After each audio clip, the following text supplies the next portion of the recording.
본론으로 들어갑시다. 본론으로. 그래서 아니 무슨 얘기하라고? 독일 들어가서 재산. 최순실 재산을 추적하러 왔잖아. 주진우가 파악한 아니 재산. 의원님이 말씀하시면 그 주기자 이 양반들이 감옥 가고 싶어. 의원님 얘기하셔야죠. 끝난 거니까. 예. 아니요. 의원님이 전체적으로 구도를 잡아주고. 일단 저는 제가 이제 한 달 전에 독일의 애국동포. 애국동포야? 외국동포야? 애국동포. 애국동포. 본인의 신분을 밝힐 수가 없는. 한 달 전에도 독일에 가셨고 또 가셨어요. 그분이 A 모 씨라고 해줘요. 그냥 A. 그냥 애국동포. 애국동포. 동포. 그럼 저 일베는 아니지? 일베는 자기들 맨날 애국이라 그러잖아. 이제 그분이 최순실의 독일 재산에 추적을 한 것들을 제가 확인을 하러 독일을 갔거든요. 제보를 받은 거예요? 그럼요. 한 달 전에. 그래서 이제 만났어요. 서울대 후배예요? 외대. 네. 그거 알고 물어본 거예요. 자, 근데 이야기를 쭉 들었는데도 저는 이게 굉장히 복잡해요. 예. 이번에 같이 간 안원구 국세청 국장님의 표현에 의하면은 자기가 전문가라서 상상할 수 있는 모든 조합이 총망라됐다. 복잡해요. 그래서 사실은 한 달 전에는 반신반의하고 돌아왔는데 이제 갈수록 이제 국민들이나 언론에서도 최순실의 재산에 대한 관심이 높아지고 또 최순실 재산 몰수 특별법을 이제 제정을 해야 되잖아요. 그래서 이거는 좀 팀을 만들어야 되겠다 해서 주위에서 이래저래 수습을 해보니까 누가 최순실의 재산에 대해서 가장 오랫동안 추적을 해왔냐 물어보니까 주진우 기자를 추천을 하더라고요. 원래 둘이서 코워킹을 계속 하고 있었잖아요. 근데 나는 또 주 기자의 또 이런 나 몰래 이 추적하고 있던 요 파트는 나는 잘 몰랐어요. 그러니까 주로 뭐 이명박 재산 무슨 오촌 살인 사건 이런 거 추적하는 건 알고 있었지만 언제 또 최순실 재산까지. 근데 오래됐어요 진짜로. 근데 이제 안원구 국장님 같은 경우는 2012년에 국정감사를 하면서 그분을 정인으로 세우느냐 마느냐를 두고서 저하고 이제 인연이 좀 생겼어요. 그래서 그분을 꼭 모셔가야 되겠다. 왜냐하면 우리는 그래도 전문가가 아니잖아요. 그분은 전문가로서 딱 보기면 데이터만 보더라도 이게 세탁이 어떻게 진행됐다라는 거를 한눈에 딱 보는 분이니까. 그리고 주진호가 내가 이야기하는 것보다도 보고 온 거를 전문가 안원구 국장이 이야기하면은 더 신뢰도가 가잖아요. 그래서 그분을 설득을 했어요. 이렇게 더 이상 이렇게 세상에 칼만 갈고 있지 마라. 그분이 얼마나 억울한 분이에요. 그렇죠. 이명박 도곡당 땅을 봤다는 것 때문에 감옥을 간 거 아니에요. 그렇죠. 그래서 이제 세상 밖으로 나와라. 이제 역사적인 시간이 안 국장님에게 이제 오고 있는 것 같다. 최순실의 재산을 한번 같이 한번 들여다보자. 그리고 세상 사람들에게 이 진실을, 이 사실을 안 국장님이 이야기를 하면은 사람들이 믿을 것이다. 그렇게 설득을 해서 그분이 결심을 했어요. 그래서 우리나라 최고의 돈 세탁 전문가 안원구 국장님하고 주진우 기자하고 저하고 팀을 짜가지고 3명이 독일로 날아가서 독일의 애국동포 우리 4명이 한 팀이 됐어. 드림팀이 된 거죠. 그래서 정말 열심히 다녔습니다. 그분은 왜 그 최순실 재산을 추적하고 있었대? 그분은 독일에서 사업을 하는 분이에요. 회사를 가지고 있는 분이기 때문에 회사를 독일에서 어떻게 만들고 어떻게 없애는지를 잘 아는 분이죠. 그런데 이분이 지난 여름에 세무조사를 당한 거예요. 독일에서요? 네. 깜짝 놀라고 당황해가지고 이게 뭐야? 나중에 보니까 자기의 회사를 최순실하고 연관시켜가지고 독일 검찰에서 의심을 한 거예요. 같은 한국 사람이니까. 그리고 자기 회사뿐만 아니라 주위에 한국 사람들 회사들이 다 세무조사를 받은 거예요. 그럼 독일 검찰은 지난 여름부터 추적을 하고 있었죠. 6월부터 했죠. 무슨 계기 있었나요? 독일 검찰이 인지한 계기는? 뭐 제보를 그건 난 모르겠어요. 또 안다고 할지라도 독일 검찰하고 우리 이야기할 때 하기로 한 부분이 있기 때문에 우리가 이야기를 못 하는 거죠. 아니 그거는 이제? 독일어로는 안 하겠다라고 하는 선언이지 한국어는 그게 없을 거 아니에요? 그래서 이제 그 애국동포가 최순실 재산에 대해서 관심을 가지게 된 거예요. 자기가 억울한 아무 상관이 없는 나한테까지 이런 조사가 들어왔으면은 이게 진짜 실질적으로 최순실 재산이 있기 때문에 독일 검찰이 움직였을 것이다. 그렇게 해서 그 애국 동포가 독일에 최순실과 관련됐다고 추정되는 회사들을 추정을 했는데 독일은 시스템이 머니하우스라는 그런 시스템이 있어가지고 거기를 들어가면은 독일의 회사들을 다 볼 수가 있고 거기 나오는 이름들을 치면은 또 연관된 회사들이 쫙 나올 수가 있고 예. 그렇게 시스템이 돼 있어요. 아, 그러니까 독일은 기업하는 사람들이 투명하게 하라라고 하는 의미에서 머니하우스라고 하는 곳에 다 올려가 있고 그러니까 국가가 운영하는 딥인가요 그게? 그렇죠. 그래서 이 애국 동포가 몇 달 동안 최순실의 페이퍼 컴퍼니 수백 개와 또 최순실 걸로 추정되는 사업체, 호텔, 식당 그런 것들을 다 뒤진 거예요. 정말 기가 막혀요. 거기도 덕후네. 아니, 자기도 하는 사이에 이제 선수가 되고 계속 완전히 신이 들려버린 거야. 관계도 그려가지고 트위터에도 한 번씩 올리고 그랬잖아요. 최고예요. 아, 그래요? 네. 지금 어떻게 하러 당신은? 엄청나게 중간중간에 지금 올렸어요. 모든 언론들이 독일 재산 자료를 그분한테 봤는데 예. 그분은 절대로 자기를 노출시키지 않아요. 예. 아, 그럼 나는 그 사람 닉네임을 알겠다, 누군지. 나도 그 자료를 봤거든. A로 시작해. 예, A로. 그런데 내가 지켜줘야 A씨라 돼. 그랬잖아요. 지켜줘야 돼. 거슬러 올라가야 되는데 박정희 정부 때 해외에서 그 외자를 들여옵니다. 한국에 돈이 없기 때문에 차관을 들여올 때 달러가 굉장히 귀했지 않습니까? 예. 그래서 그걸 대기업에서 이렇게 빌려서 써요. 그렇죠. 그러면 우리나라에 있는 돈보다 훨씬 더 싸게. 싼 이자. 그렇죠. 그러니까 싸게. 그때 한국에서는 거의 20% 가까운 이자요. 이자였는데 그렇죠.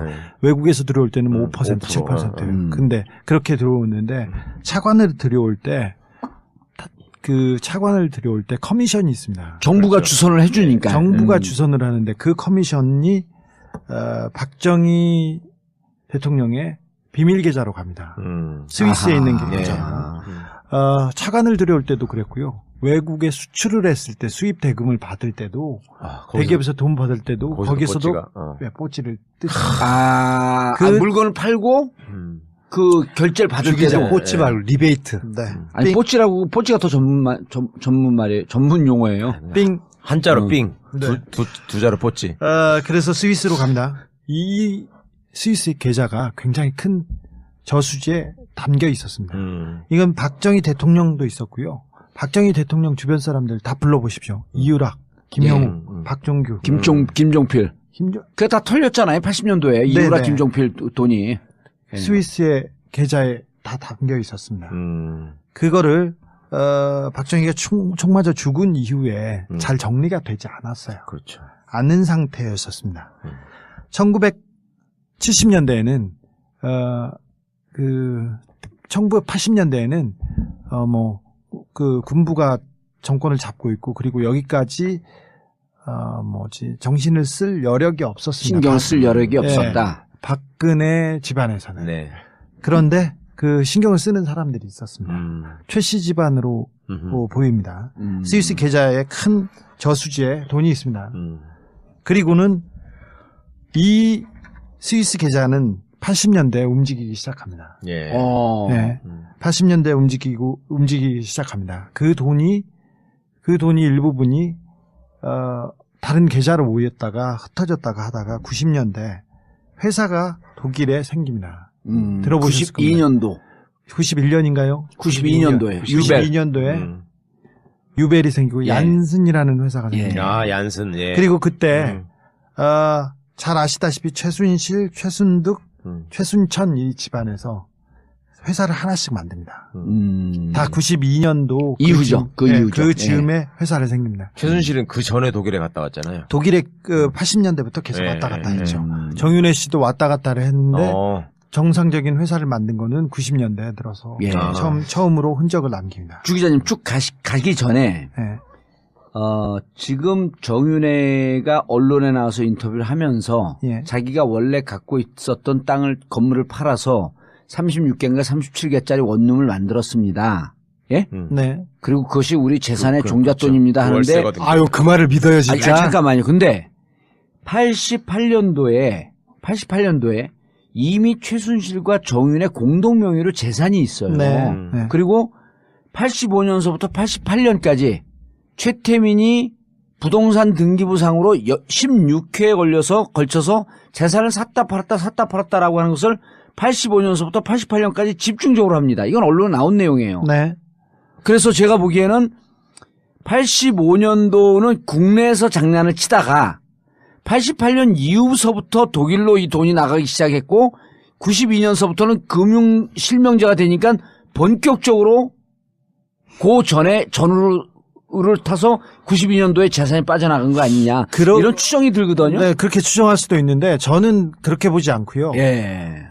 미안합니다. 잘못 짚어서. 아니요, 박정희 대통령이 그 총 맞아 죽은 후에 해외에 있는 계좌는 계좌대로 있었고요. 국내에 있는 돈 그리고 통치자금이라고 하지 않습니까? 통치자금이라고 하는 그 많은 채권과 돈이 따로 빼돌려졌다는 얘기가 있었어요.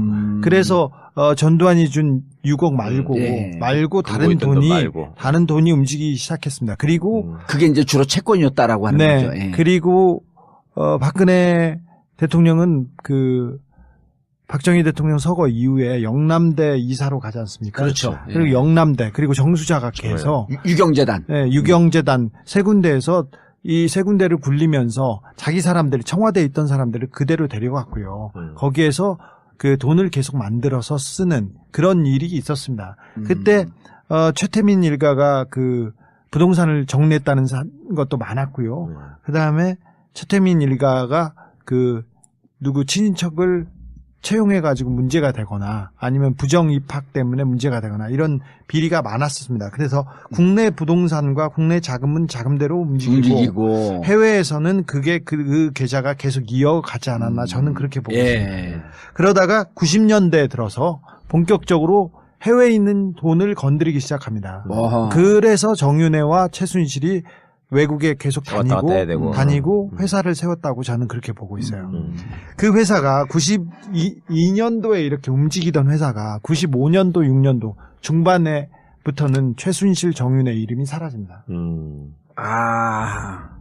이 회사가 사라지고 다른 회사로 움직입니다. 95년 96년쯤에 네. 그때는 다른 회사 의심할 수 있지 차명 회사니까요. 사실은 박근혜 대통령의 차명인가 차명이라고 볼 수도 있죠. 그런데 그런 회사기 때문에 그 명확하진 않지만 의심 갈 만한 회사가 몇 군데 생깁니다. 그리고 의심 갈 만한 사람들이 나옵니다. 최순실의 돈을 관리하고 있다고 생각할 만한 그 사람들이 한쪽은 종교재단이고요. 한쪽은 교회, 하나는 선교단.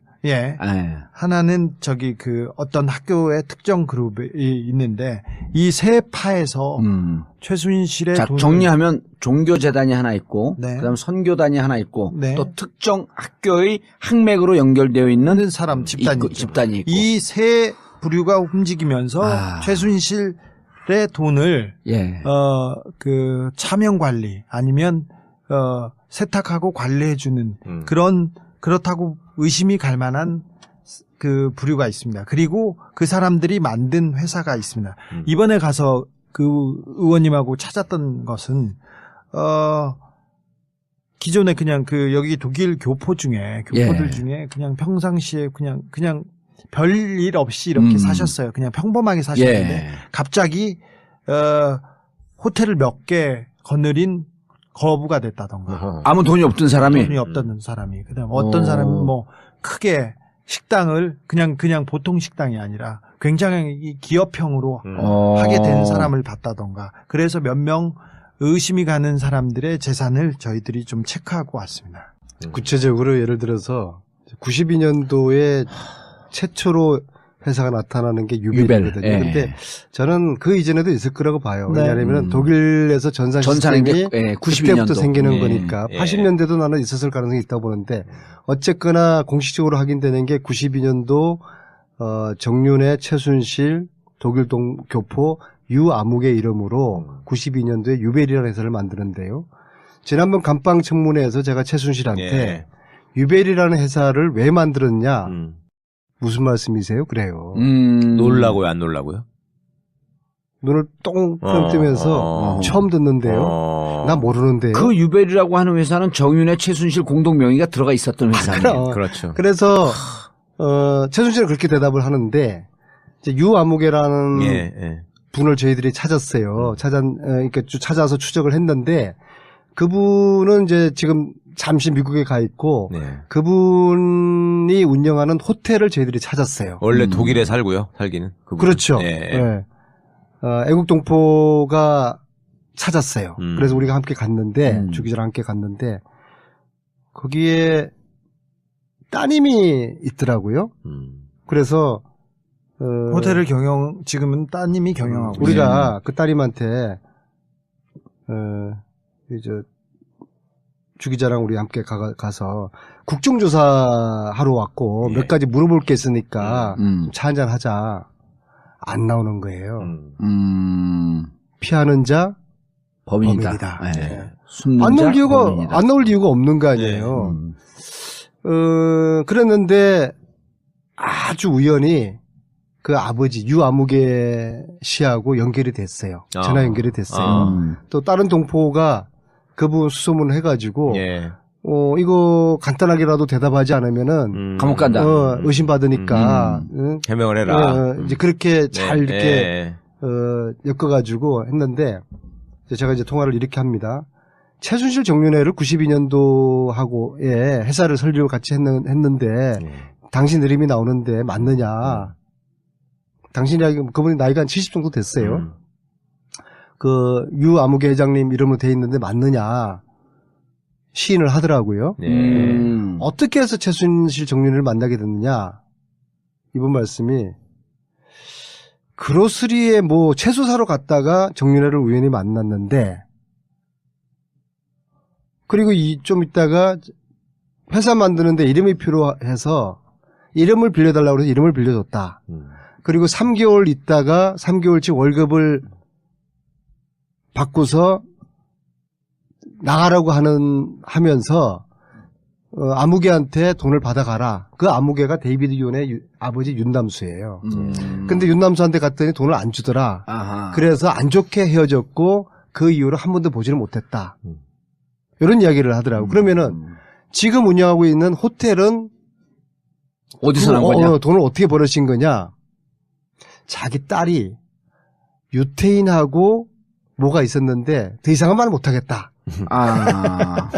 그 호텔도 어마어마하게 큰 호텔이면서요. 그죠. 좋지, 정윤회가 유대인 돼버렸구만. 아니, 그거는 이제 거짓말이죠. 자기가 관계가 있는 건데. 그러니까 이런 식으로 저희들 추정하기에는 이 사람들한테 명예를, 그러니까, 건물을 사서, 호텔을 사서 동포한테 운영하러 주는 거죠. 그럼 그 동포와 최순실은 공동 운명체가 되는 거죠. 이런 식으로 수십 개의 건물과 호텔과 식당이 지금 운영되고 있을 거라 보는 거죠.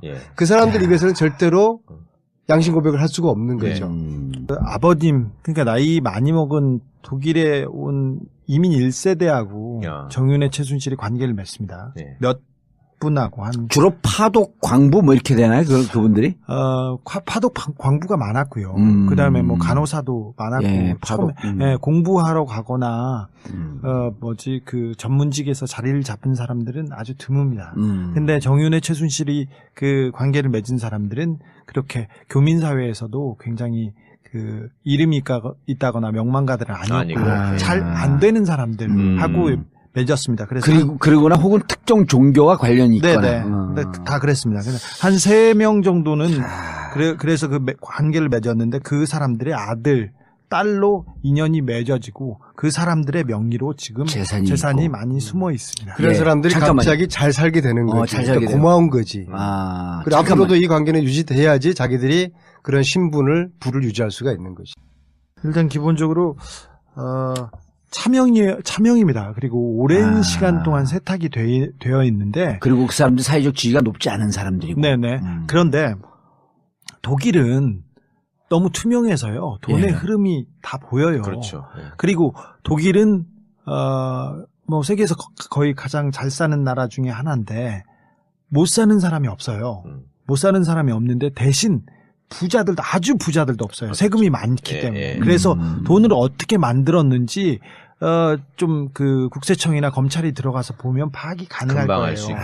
그래서 저걸 자금 세탁이라고 본 거구나. 네. 그래서 이분이 돈을 많이 벌었다고 손치더라도 어떻게 하더라도 돈이 갑자기 이렇게 생기면 네, 뚝 떨어지진 않았을 거라고 주변에서도 다 이렇게 확인했어요. 그래서 저희가 이런 부동산 그리고 이런 사람을 찾아가고 그리고 그 주변을 계속 탐문해가면서 이 저희들이 맞는 합리적 의심이 맞는 건지 그래서 하나씩 둘씩 따져보고 온. 재밌는 게 동포 어른들을 몇 분 만나거든요. 예. 야, 저 사람이 어느 날 갑자기 호텔을 하더라. 어느 날 갑자기 식당을 하더라. 그런 증언들을 해요? 그럼요. 저희가 갔죠. 참 이상하더라. 네. 근데 저희가 지금 거기에 이제 그 어른들이 최순실을 끼워 맞추니까 감이다. 그런 거죠.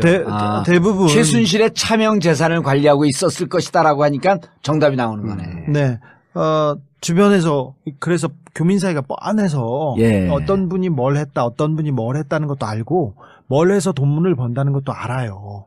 그런데 저희가 의심하는 사람들, 저희가 쫓아가는 사람들은 어느 날 아침에 큰 재산이 뚝 떨어진 사람들.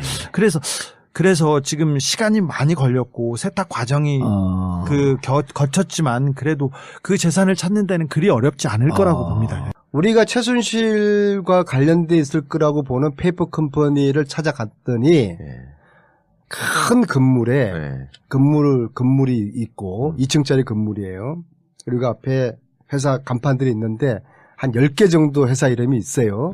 그리고 또 우체통 하나에는 이런 이름으로 우편물이 오면은 한 군데 이쪽으로 다 모아서 보내줘라. 그렇게 써 있고. 그러니까 한 20개 페이퍼 회사가 한 건물에 있는 거죠. 그런데 재밌는 것은 한 명도 일을 하지 않아. 아무도 없어. 그 건물 자체가 비어 있어. 간판만 있고. 야. 페이퍼 컴퍼니. 그런데 그런 그 한 건물에 페이퍼 컴퍼니가 20개 있었잖아요. 그런 게 10개만 있더라도 200개가 되는 거예요. 그 현장을 갔다 왔어요? 그럼요.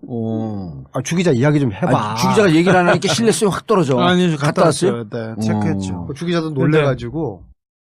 근데 되게 그런 것들이 이렇게 가까운데 몰려 있어요? 식당이건 호텔이건 페이퍼 컴퍼니가? 아니, 그분들이 잘 아는 동네에서 이루어집니다. 그러니까 그럴 거 아니야. 프랑크푸르트 주변에 있거나. 그럼. 프랑크푸르트를 두고 정유라가 기거했던 집, 또 뭐 한 30분 거리고요. 또 한국 사람들이 많이 사업을 하는 프랑크푸르트가 유럽의 거점으로 삼성이나 대기업들이 많이 나와 있습니다. 그래서 그 주변, 그리고 거기에 반경 뭐 한 30분, 1시간 거리에 있는 데를 해서 다 그 최순실의 재산이 왔다 갔다 하고 숨겨지고 가려지고 있다고 저희는 추정하고. 최순실의 돈. 저는 뭐 100% 박근혜의 돈이라고 이렇게 의심하고 있거든요. 그래서 이 부분을 좀 찾아놔야 국고로도 환수도 하고, 그리고 우리 세금이거든요, 사실은. 그렇죠. 우리 돈인데 우리 돈을 최순실이 박근혜를 팔아가지고 이렇게 박근혜를 팔아서 가져다 빼돌린 돈이기 때문에 특검이 굉장히 어렵고 지금 시간도 짧음에도 불구하고 이쪽 부분 최순실 박근혜 돈 환수 부분에도 좀 집중했으면 합니다. 이거는 국익과 그냥 밀접하게 관계돼 있는 돈입니다. 뭐 독일 검찰에서 말했던 페이퍼 컴퍼니 수백 개하고 뭐 10조를 찾아내면 다 우리 돈이 되는 거 아닙니까? 근데 굳이 그것도 또 아니더라고요. 아니 근데 그렇죠. 그게 어려워요. 그런데 우리나라 검찰이 빨리 찾아놓고 특검에서 찾아놓고 범죄 수익이라고 가져오면 그쪽에서 이제 움직이기 시작하죠. 그렇지 않으면 독일 검찰이 굳이 그렇게 열심히 움직일 이유가 없어요. 주네 거니까. 아니 그럼 독일 검찰 입장에서 역으로 또 지금 자금 세탁의 혐의를 갖고 추적을 하고 있잖아요. 그러면 자금 세탁이면 부정이익이란 말이에요, 거기서도. 근데 거기서 먼저 찾아버리면 독일 국고로 환수가 되는 거 아니에요?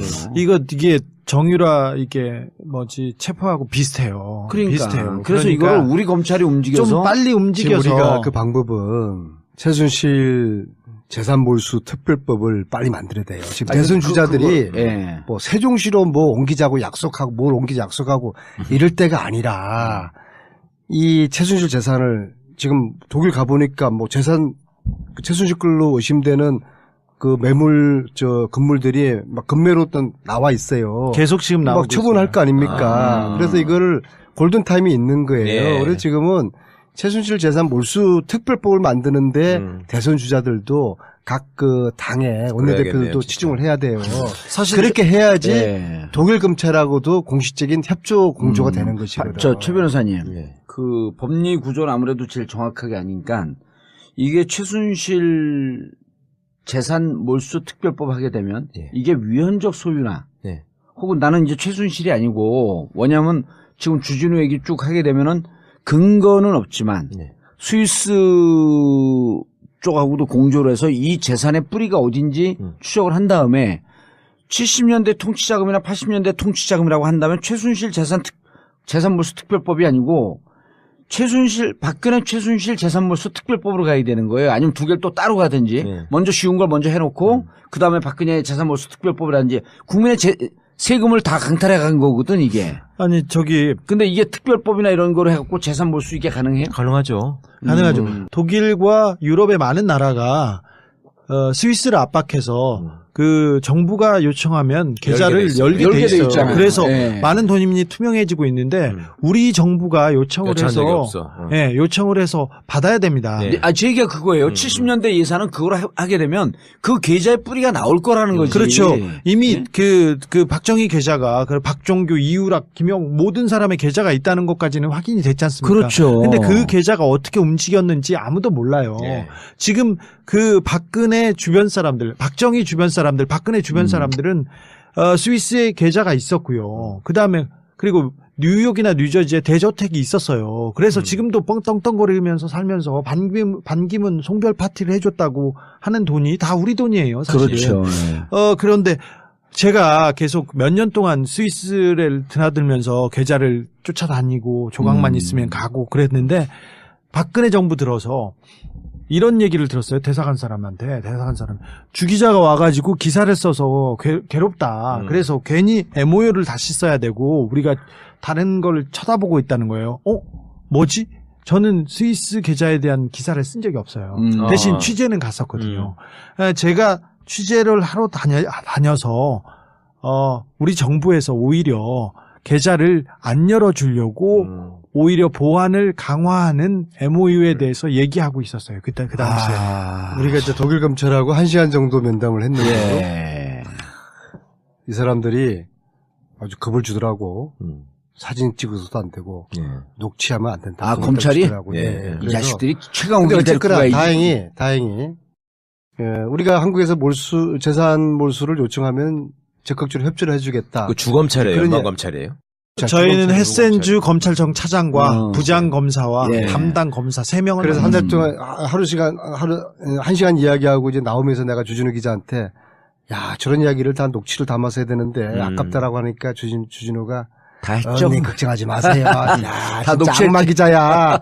악랄해. 다 녹은 얘기가요. 그러니까 검찰이 사실관계에 대해서 확인해준 얘기를 담았어야 그럼 되는데. 우리가 이제 1시간 동안 이야기한 걸 우리 악마 기자가 녹취를 다 했으니까 나중에 당신들 이렇게 협조한다고 하지 않았냐. 이건 걱정하지 마. 끌려가도 독일 검찰에 끌려가니까. 아니 독일 대사관이 이거 듣고 나서 또 외교적으로 항의할 수 있어. 아니 괜찮아요. 누가요? 독일 대사관. 우리가 그 정도로 독일어 실력이 있지 않잖아. 이거는 대사관. 이거는 독일 대사관하고 상관없이 우리가 검찰청을 돌파를 해서 뚫은 거예요. 그러면 최 변호사님. 그럼 이게 그 환수특별법인데 무슨 일이 있었냐면 그 80년 그 신군부가 들어서고 난 다음에 이유락 재산이 한 200억대. 그다음 김종필 재산이 또 한 200억대. 그 당시 200억이면 지금 뭐 수천억 원이죠. 그러니까요. 그게 다 부정축제라고 환수됐어요. 국내에 있던 돈도 다 그렇게 환수가 되거든. 그런데 지금 이게 외국에 있는 돈은 최순실 박근혜 재산몰수 특별법 하게 되면 어떤 구조라고 어떻게 이게 적법한지 그걸 얘기를 해버리니까. 그러니까 가장 쉽게 얘기 안 아실 하면 수 감옥 있는 가는 거야 이게 바로. 친일재산 환수 특별법. 그걸 아시면 그거는 보셨잖아요 다. 그것 때문에 소송도 벌어지고 했지만 대부분 다 이제 국가가 이기고 있고요. 친일재산 환수특별법이나 이거나 구조는 똑같습니다. 그러니까 재산권에 대해서 기본적으로 국가가 침해하면 안 된다는 게 자본주의 국가 시스템의 기본적인 원칙인데, 그렇다 해도 특별법에 의해서 그 요건이 갖춰지게 되면 몰수할 수 있는 재산들이 있는 것이고, 몰수할 수 있는 재산의 대표적인 예가 범죄 수익에 의해서 만들어진 재산. 예. 그 다음에 과거의 친일행위나 어떤 독재 부역행위나 이런 굉장히 불법하고 부도덕하고 부정의한 일에 의해서 국민의 재산을 말하자면 강탈한 형식으로 돼 있는 거.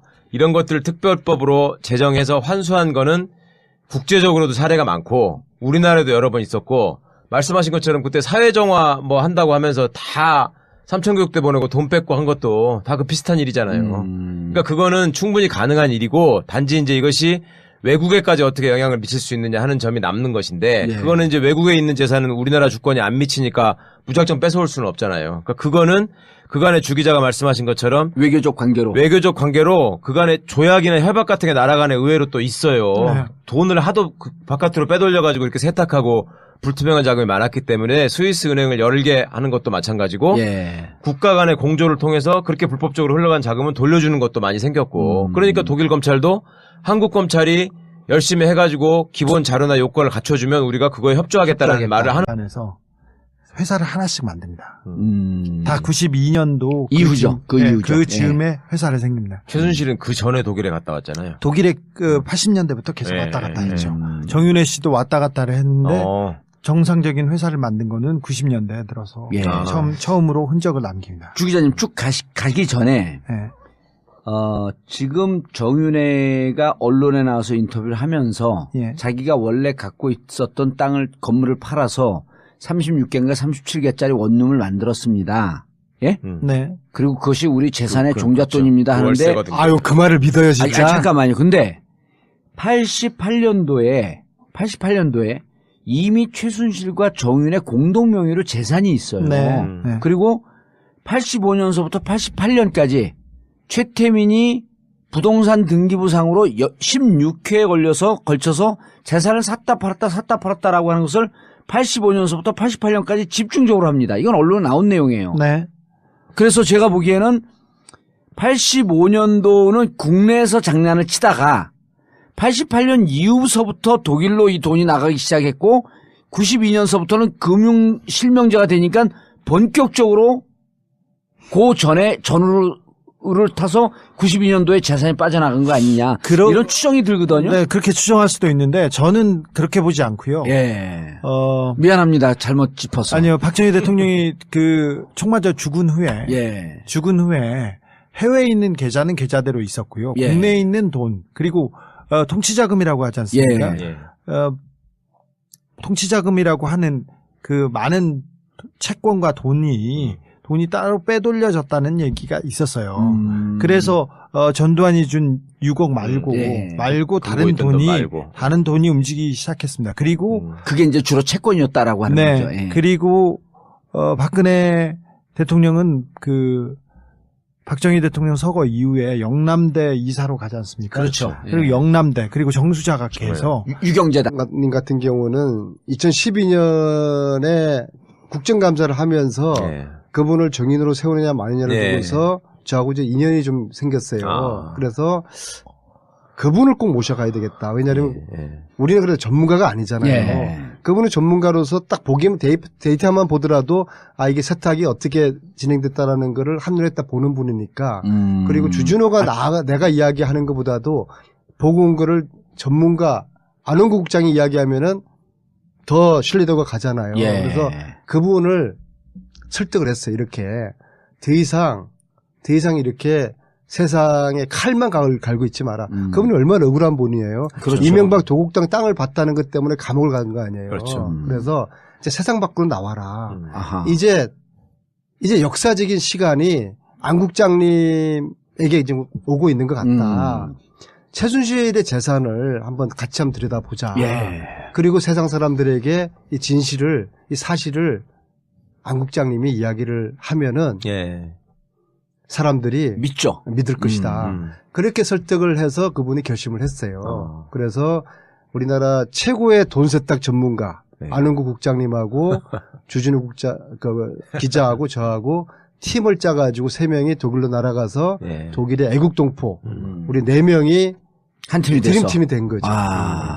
그래서 정말 열심히 다녔습니다. 그분은 왜 그 최순실 재산을 추적하고 있었대? 그분은 독일에서 사업을 하는 분이에요. 회사를 가지고 있는 분이기 때문에 회사를 독일에서 어떻게 만들고 어떻게 없애는지를 잘 아는 분이죠. 그런데 이분이 지난 여름에 세무조사를 당한 거예요. 독일에서요? 네. 그 깜짝 놀라고 당황해가지고 이게 뭐야? 나중에 보니까 자기의 회사를 최순실하고 연관시켜가지고 독일 검찰에서 의심을 한 거예요. 같은 한국 사람이니까. 네. 그리고 자기 회사뿐만 아니라 주위에 한국 사람들 회사들이 다 세무조사를 받은 거예요. 그럼 독일 검찰은 지난 여름부터 추적을 하고 있었죠. 6월부터 했죠. 무슨 계기는 있었나요? 독일 검찰이 인지한. 본론으로 들어갑시다. 본론으로. 그래서 아니 무슨 얘기하라고? 독일 들어가서 재산. 최순실 재산을 추적하러 왔잖아. 파악한 아니 재산. 의원님이 말씀하시면서 그 주기자 이 양반들이 감옥 가고 싶어. 의원님이 얘기하셔야죠. 끝난 거니까. 아니요. 의원님이 전체적으로 구도를 잡아주고. 일단 저는 제가 이제 한 달 전에 독일의 애국동포야 외국동포야? 애국동포. 본인의 신분을 밝힐 수가 없는. 한 달 전에도 독일에 가셨고 또 가셨어요. 그분이 A 모 씨라고 해줘요. 그냥 A. 그냥 애국동포. 애국동포. 동포. 그럼 저 일베는 아니지? 일베는 자기들 맨날 애국이라 그러잖아. 이제 그분이 최순실의 독일 재산에 추적을 한 것들을 제가 확인을 하러 독일을 갔거든요. 제보를 받은 거예요? 그럼요. 한 달 전에. 그래서 이제 만났어요. 서울대 후배예요? 외대. 그거 알고 물어본 거예요. 자, 근데 이야기를 쭉 들었는데도 저는 이게 굉장히 복잡해요. 이번에 같이 간 안흥구 국세청 국장님의 표현에 의하면은 자기가 전문가라서 상상할 수 있는 모든 조합이 총망라됐다. 복잡해요. 그래서 사실은 한 달 전에는 반신반의하고 돌아왔는데 이제 갈수록 이제 국민들이나 언론에서도 최순실의 재산에 대한 관심이 높아지고 또 최순실 재산 몰수 특별법을 이제 제정을 해야 되잖아요. 그래서 이거는 좀 팀을 만들어야 되겠다 해서 주위에서 이래저래 수습을 해보니까 누가 최순실의 재산에 대해서 가장 오랫동안 추적을 해왔냐 물어보니까 주진우 기자를 추천을 하더라고요. 원래 둘이서 코워킹을 계속 하고 있었잖아요. 근데 나는 또 주 기자의 또 이런 나 몰래 이 추적하고 있던 요 파트는 나는 잘 몰랐어요. 그러니까 주로 뭐 이명박 재산 무슨 오촌 살인 사건 이런 거 추적하는 건 알고 있었지만 언제 또 최순실 재산까지. 아니 근데 오래됐어요 진짜로. 근데 이제 안흥구 국장은 그렇게 들어오는데 차관을 들여올 때 커미션이 있습니다. 정부가 주선을 해주니까. 정부가 주선을 하는데 그 커미션이 박정희 대통령의 비밀 계좌로 갑니다. 스위스에 있는 계좌. 차관을 들여올 때도 그랬고요. 외국에 수출을 했을 때 수입 대금을 받을 때도 대기업에서 돈 받을 때도 거기서도 뽀찌를 물건을 팔고 그 결제를 받을 때도 뽀찌 말고 리베이트. 아니 뽀찌가 더 전문 말이에요. 전문 용어예요. 삥 한자로 삥 두 자로 뽀찌. 그래서 스위스로 갑니다. 이 스위스 계좌가 굉장히 큰 저수지에 담겨 있었습니다. 이건 박정희 대통령도 있었고요. 박정희 대통령 주변 사람들 다 불러보십시오. 이유락, 김영우, 박종규, 김종필. 그게 다 털렸잖아요. 80년도에 이유락, 김종필 돈이 스위스의 계좌에 다 담겨 있었습니다. 그거를 박정희가 총 맞아 죽은 이후에 잘 정리가 되지 않았어요. 그렇죠. 않은 상태였었습니다. 1970년대에는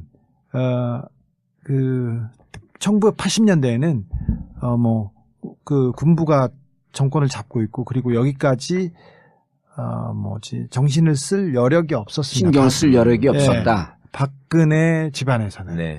그런데 그 신경을 쓰는 사람들이 있었습니다. 최씨 집안으로 보입니다. 스위스 계좌에 큰 저수지에 돈이 있습니다. 그리고는 이 스위스 계좌는 80년대에 움직이기 시작합니다. 예. 네. 80년대에 움직이기 시작합니다. 그 돈이 일부분이 다른 계좌로 모였다가 흩어졌다가 하다가 90년대 회사가 독일에 생깁니다. 들어보셨을 겁니다. 92년도. 91년인가요? 92년도에. 92년도에 유벨이 생기고 얀슨이라는 회사가 생깁니다. 아, 얀슨. 예. 그리고 그때 잘 아시다시피 최순실, 최순득, 최순천 이 집안. 뭐 제보를 그건 난 모르겠어요. 또 안다고 할지라도 독일 검찰하고 우리 이야기할 때 하기로 한 부분이 있기 때문에 우리가 이야기를 못 하는 거죠. 아니 그거는 이제? 독일어로는 안 하겠다라고 하는 선언이지 한국어는 그게 없을 거 아니에요? 그래서 이제 그 애국동포가 최순실 재산에 대해서 관심을 가지게 된 거예요. 자기가 억울한 상관이 없는 나한테까지 이런 조사가 들어왔으면은 이게 진짜 실질적으로 최순실 재산이 있기 때문에 독일 검찰이 움직였을 것이다. 그렇게 해서 그 애국동포가 독일에 최순실과 관련됐다고 추정되는 회사들을 추정을 했는데 독일은 시스템이 머니하우스라는 그런 시스템이 있어가지고 거기를 들어가면은 독일의 회사들을 다 볼 수가 있고 거기 나오는 이름들을 치면은 또 연관된 회사들이 쫙 나올 수가 있고 그렇게 시스템이 돼 있어요. 그러니까 독일은 기업하는 사람들이 투명하게 하라라고 하는 의미에서 머니하우스라고 하는 곳에 다 올려가 있고 그러니까 국가가 운영하는 딥인가요 그게? 그렇죠. 그래서 이 애국동포가 몇 달 동안 최순실의 페이퍼 컴퍼니 수백 개와 또 최순실 걸로 추정되는 사업체, 호텔, 식당 그런 것들을 다 뒤진 거예요. 정말 기가 막혀요. 거기도 덕후네. 아니, 자기도 하는 사이에 이제 선수가 되고 완전히 신이 들려버린 거야. 관계도 그려가지고 트위터에도 한 번씩 올리고 그랬잖아요. 최고예요. 그래요? 네. 지금 어떻게 하러 당신은? 엄청나게 중간중간에 지금 올렸어. 모든 언론들이 독일 재산 자료를 그분한테 봤는데 그분은 절대로 자기를 노출시키지 않아요. 그럼 나는 그 사람 닉네임을 알겠다 누군지. 나도 그 자료를 봤거든. A로 시작해. A로. 그런데 내가 A씨라 그랬잖아요. 지켜줘야 돼. 거슬러 올라가야 되는데 박정희 정부 때 해외에서 그 외자를 들여옵니다. 한국에 돈이 없기 때문에 차관을 들여올 때 달러가 굉장히 귀했지 않습니까? 그래서 그걸 대기업에서 이렇게 빌려서 써요. 그렇죠. 그러면 우리나라에 있는 돈보다 훨씬 더 싼 이자. 그러니까 싸게. 그때 한국에서는 거의 20% 가까운 이자였는데 외국에서 들어올 때는 5%, 7%. 근데